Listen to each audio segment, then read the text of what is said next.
Hi again. This is a continuation of chapter 14, talking about the personal selling process if you are the salesperson. We had just went through on the first video the personal selling stages. And this is the part where it breaks down each of those into a little bit more detail. So back to relationships, managing relationships, being responsive to customers, really listening to their needs, assessing. Often we do something called a gap assessment or a gap analysis. So we look for the gaps or the openings of where a client might not have what they need or be struggling to identify, how to improve their business or grow their business, and they might not realize what the gap is. And you can help them close gaps by saying, well, we have this product that can help you run more efficiently, or did you know that this is available as a service? Anything that can really help enhance what they might not even know is there, that supports or improves their life or their business. If you're selling direct to customers in a store, let's say, or maybe in a car dealership, you're listening for customers who maybe have a vehicle right now that isn't fuel efficient, or maybe isn't large enough for their growing family. And so you're helping them identify what they need, and they might not even know what the lineup is. They might not know about a 7-passenger SUV, and you're a car salesperson, and you can inform them and talk to them about what is available that they weren't even aware of. So that's what I mean by filling gaps. And really, not getting caught up in what you want to sell, what you want to move, but really trying to identify what they need the most. So for example, if you were a life insurance agent, you'd want to get a big sale. You'd want to sell your customer $1 million policy. That is technically not even legal or ethical to sell them more if they don't need it. If they need a small policy and you try to upsell, you might actually be violating the professional code of conduct and compliance. And that is in a lot of the financial services sector of selling customers what they need and not more, and being accountable to what you recommend and what you suggest.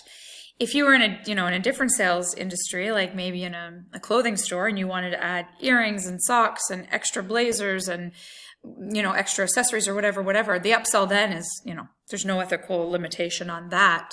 But depending on the industry, there are certain things you have to be aware of in terms of meeting clients' needs and giving them just what they want, and maybe not more than what they need.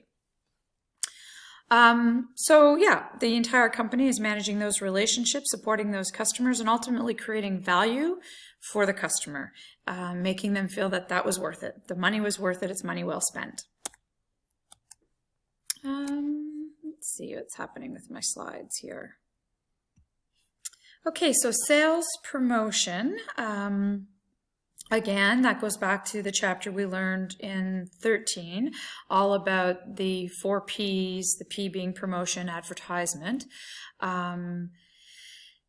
Basically, a promotion is any ad that you send out to a customer to entice them to buy. And a lot of the types of promotions we see are often done for consumer products. So coupons, flyers, mail-outs, traditional type of advertising.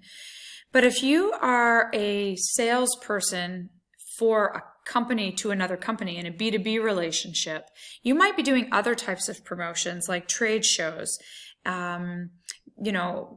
Selling to wholesalers is really different than selling to customers. And so what you're doing there is often competing with other big businesses and convincing and persuading the B2B customer why they should choose you over the competition, what service you can offer, how you compete on price. It's a different sales technique. You go to Walmart, there's not a lot of direct selling. You shop online at Bed Bath & Beyond, there's not really any personal direct selling. The promotion is you either want to buy this product and get 20% off or you don't. But when it comes to business relationships, you're selling the salesperson. In a lot of ways, like a hairdresser sort of is a sale, or a massage therapist or an esthetician. Like, people buy for the service they get, the relationship they have. But they also usually sign in for long-term customer contracts where, in the example earlier of Emerson Packaging and Air Liquide, that's a 5-year contract. So they need to know that the price they're going to lock into and the relationship they're going to have with the sales rep is going to meet all their needs and be a sustainable, good relationship. So those kinds of things are to be considered more when you are working in a B2B type of relationship. And my computer has given me a hard time today, and I'm not sure why. I did skip over a couple of slides. I wanted to jump into the major sales promotion tools. So always, as in the case when I teach you face-to-face, the stuff that I tend to emphasize and focus on are the things I suggest you read and defer to the chapter for. And if I haven't talked about it or stressed it, it's probably something that I've decided wasn't as important as other content, so you can overlook it. This is certainly something I don't have to tell you much about. We learned a lot of this throughout the year, but all the different types of promotional tools that we can use for advertising and targeting, coupons, rebates, discounts, sales, that kind of stuff, instant rebates, sign up for this email, get 15% off your next purchase, that kind of thing. Tends to be very, very popular. Other tools might be, BOGO pricing or packaging into a bundle, offering a regular size and a premium size or some type of add-on or upgrade. There's so many different things that you can do. Promotional products, you'll see a lot of like John Deere t-shirts or Kubota sponsoring hockey jerseys for a local hockey team, or Timbits soccer. Those are all promotional products that aren't necessarily sold, but is certainly a tool to get the brand out there and awareness. And in-store displays, anything that kind of grabs the person's attention, the end caps on grocery stores, those are all tools to bring a product into the client's view and might just be, a spontaneous buy or something they hadn't thought of. Even online shopping, when I'm online shopping now on Superstore or PC Express, there'll be deals, recommendations, discover. There's all these links that they're trying to push certain products that maybe I've never used or tried before. Of course, contests, games, sweepstakes, event marketing. A lot of companies will do concerts, anybody who can, support Lady Gaga or support the Olympics as a sponsor or support the Super Bowl as a sponsor. That's massive event marketing. It doesn't get much bigger than those kinds of acts, and it's a huge tool. Anything like that, again, is just another tool that supports the work you're trying to do to get the products out there, to have someone try it, hopefully like it, and hopefully continue to buy it. And if you can't get them for the first reason, you might be able to get them with an incentive. And that's just an example of Red Bull, which does mostly event marketing for all extreme sports. That's pretty much its number one promotional tool that it uses. I talked about trades promotions a few minutes ago, and if you've ever been to like a home show at the local stadium or something like that type of show, where it can be B2C, business to consumer, or it can be B2B, where businesses meet with other businesses and try to create wholesale deals. And you usually have to have something to entice them to come to your table, especially if I'm in a massive venue like the Moncton Coliseum or Halifax Coliseum. There's 500 vendors, and so to get me to come to your table, you might have to have some little contest or incentive or, some attraction. Because ultimately what you're trying to do is create an opportunity to talk to a business person or a customer about what you have to offer. And hopefully they'll want to make shelf space or carry your product or add your line to their product lineup. And this is the moment to have your promotion ready, like better pricing, buy now, not pay until the product's sold. A lot of people will do consignment, maybe free swag or free merchandise to try to increase the push. It's B2B is different than B2C. More on trade shows, conventions, those kinds of things are really popular. When we did the Biker Bash, we did a trade show for bikers, essentially. It was in Halifax, and every booth was all set up talking about biker rallies, bike parts. Everybody under the sun was there, from Harley Davidson to Kawasaki. We were just there as a little event. But that trade show, that opportunity, you have such a captive audience. You have everybody who loves bikes coming to this intentionally.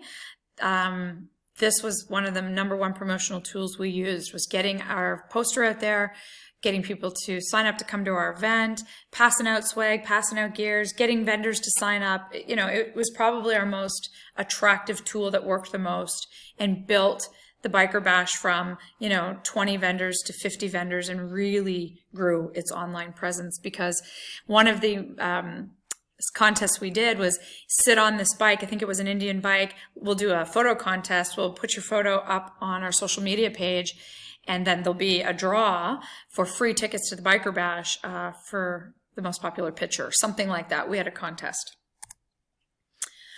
I'm going to skip past this part, and that takes us to the end of the unit on chapter 14. I knew we would go through that quickly. It's one of the reasons why I had said I would leave time to embed some of chapter 15, as well as talk a little bit about your marketing plans.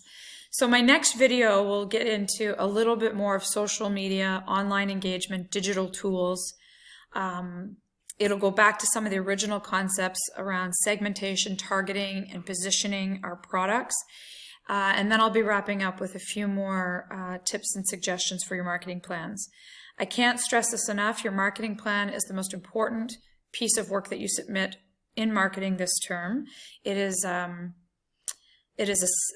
overall synthesis of everything that you've learned in marketing. I'm supposed to see demonstrated in a marketing plan, that I see your 4 Ps, I see the pitch that you have intended and how you're going to sell it, your pricing strategy, you've identified your target market, what segment you took and why, and all their demographic data, as well as maybe geographic, like who you're selling to, where they are, how much money they make, how much money they have to spend, their age, their family composition.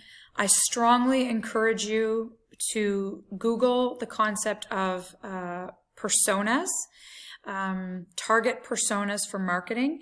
There's a lot of templates where it will actually sort of create this profile of the kind of target you want to go after, male or female, what age, what demographic data, where do they live, how do they shop, what device do they use when they shop, how much money do they have for disposable income. Sometimes we'll know that information, sometimes we won't. But the more you create a persona, which is a very detailed, like, I want this person, this profile, this is my target, right down to naming the client, it can help focus us in such a way that we can then go find that client and appeal to that target audience. Where they shop, that's where I'm going to have displays. Where they search the internet, that's where I'm going to put my ads.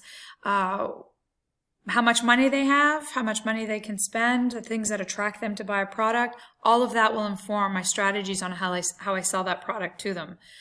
So I'll talk more about that, but the marketing plan, your 4 Ps, your SWOT, your price point, all of the strategies you intend to use, your branding, your packaging, your messaging, if you have an online social media presence, all of that should be in your marketing plan. And if you're struggling with any of it, you should be reaching out to ask to talk to me on the phone, via Skype, FaceTime, Microsoft Teams, whatever you need, emailing me questions.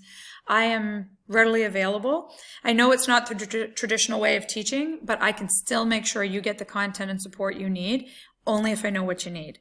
So that's all for today. There'll be a couple of more video lectures, to wrap up the content, talk a little bit about chapter 15 more on marketing plans, and we are almost done. Get those visual dictionaries done. Put every ounce of energy that you can afford to spend into your marketing plans. But more than anything, take care of yourselves, be safe, be careful, and please connect and reach out. That's all for today. Bye for now.